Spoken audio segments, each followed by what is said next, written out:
These are my Blazer 77s. They are my beaters and I have destroyed them. I got them 2 years ago, and wore them daily. They've been great for rainy days, digging up gardens and roaming the hills. I'm not ready to give these up, so I'm going to try and fix them.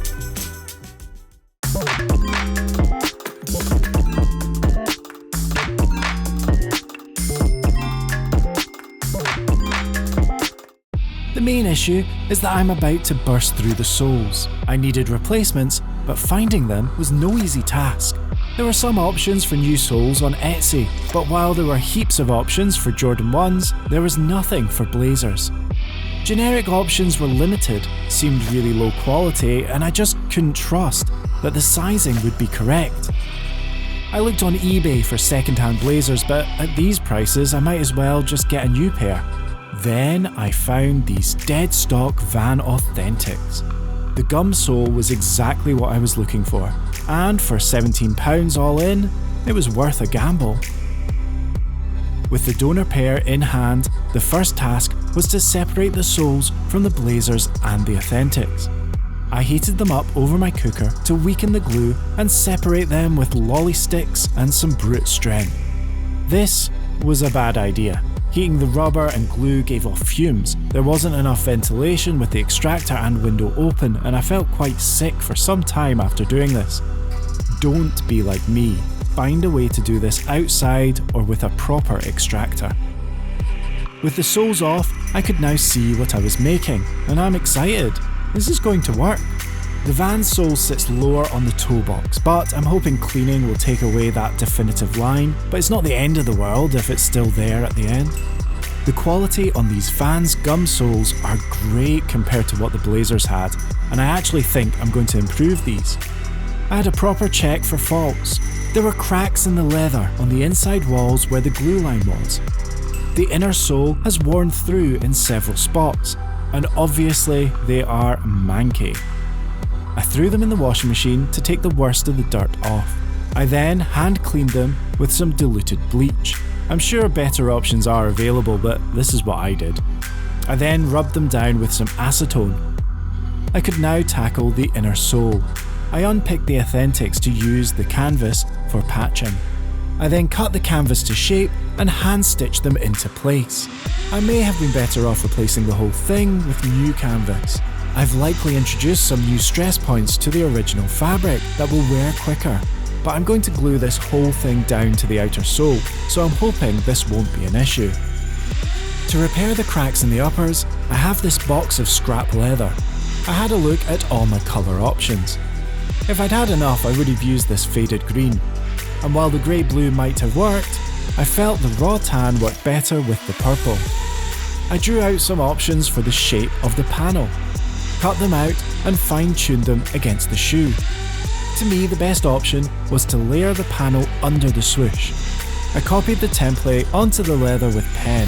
At this point, I was planning to use the leather side rather than the suede, but I quickly changed my mind on that and I don't think I'm going to be able to fix these black marks. I put a fresh blade on my scalpel and it cut like butter.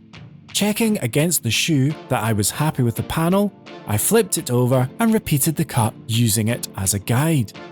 I ripped the stitches on the swoosh, then spent some time placing the leather and marking the stitch lines, then ran this through my sewing machine for sewing guides. With the leather prepared, I applied contact cement to both the shoe and the panel. This was definitely the most pleasant solvent to work with. The glue went off quite quickly, so it was a bit of a race to marry them together. I repeated this on the other shoe, and after letting it cure for a bit, I trimmed the leather to size, then tried to take some of the bulk out of the material where the sole and the sides meet. I was now able to see what I had made, and honestly, I'm not sure. I remind myself that this repair isn't about aesthetics. These shoes are workhorses for day-to-day life. I have pretty shoes for when I need them. These are going to get destroyed and maybe get to go to the supermarket. It was time to stitch them up. You join me on the second day.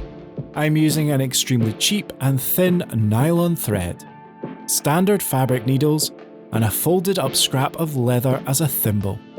I am massively out of my depth with leatherwork.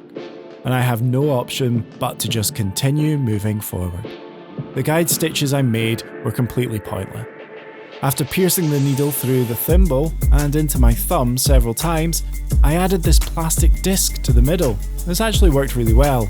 I eventually started punching holes with this compass when going from the inside to the out. This let me better align the next stitch. The finished results were acceptable, and I definitely improved as I went on. I was now ready to reassemble. I liberally coated the soles and uppers in contact cement, waited until it went tacky, and then pressed the upper into the soles, making sure to align the heel and toe properly, then press out to fit the rest. I feel like I could have benefited with some sort of clamp to get a stronger fit, but if they do start to come apart, I've got this tin of glue to fix them with. I laced them up, and this is the finished garment.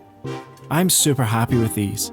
I had these shoes sitting in a corner for quite a while. I got pretty close to chucking them, but I knew I would never have another pair with the purple swoosh. And now they're back and I have at least another year's wear in the soles. I'm definitely going to have to make another pass with the glue, but that shouldn't affect their functionality. The Vans soles have definitely changed how they fit and feel. These are a bit wider now, definitely feel flatter, but also a little comfier with the new insole. I think I might have created 1977's ultimate skate shoe.